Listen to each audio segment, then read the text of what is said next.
Monsieur le Président, Madame la Présidente, Mesdames et Messieurs, je souhaiterais tout d'abord remercier le Centre national du cinéma et de l'image animée pour les pertinentes propositions qu'il formule dans le but de développer des partenariats avec les collectivités territoriales. Elles sont des partenaires incontournables de votre rapport en témoigne. Elles contribuent notamment à hauteur de 15% pour le financement des courts-métrages. Elles sont garantes également par le biais des conventions pluriannuelles de coopération cinématographique et audiovisuelle signées de la réussite des projets.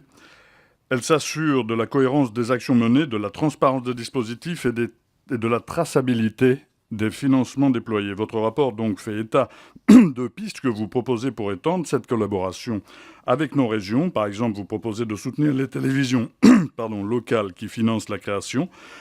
Pour 1 euro du CNC, 3 euros seraient donnés par les collectivités. Vous proposez également de soutenir l'emploi de médiateurs dans les salles de cinéma. Là aussi, pour 1 euro investi par le CNC, 3 euros devraient être mis sur la table par les collectivités. Nous encourageons ces initiatives qui permettent d'améliorer qualitativement l'accompagnement des acteurs et des actrices du secteur cinématographique.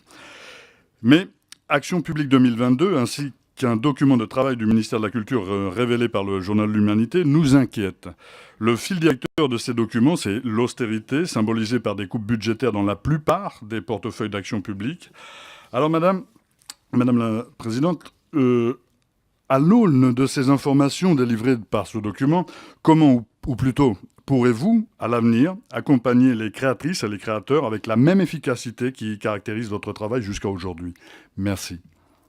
Sur le budget et les mécanismes budgétaires du CNC, je dirais que c'est la force du CNC, c'est qu'il est financé par des taxes spécifiques, des taxes sectorielles, et que le gouvernement s'est engagé depuis 3 ans à ne pas faire de prélèvement sur ce compte de soutien. Et c'est ce qui nous permet d'avoir une démarche de responsabilité vis-à-vis des régions, en étant des partenaires fiables. Et c'est ce qui nous permet aussi d'avoir une démarche de responsabilité vis-à-vis des professionnels. Parce que lorsque les recettes ne sont pas au niveau des dépenses, eh bien, on explique aux professionnels que c'est évidemment dur, mais que c'est comme ça. Et qu'on ne peut pas, on s'adapte au niveau des recettes. Donc, je dirais que cet écosystème a cette vertu-là, c'est la co-responsabilité sur un niveau de recettes que génère lui-même le secteur depuis, comme je l'expliquais, depuis l'après-guerre. Voilà. Merci beaucoup.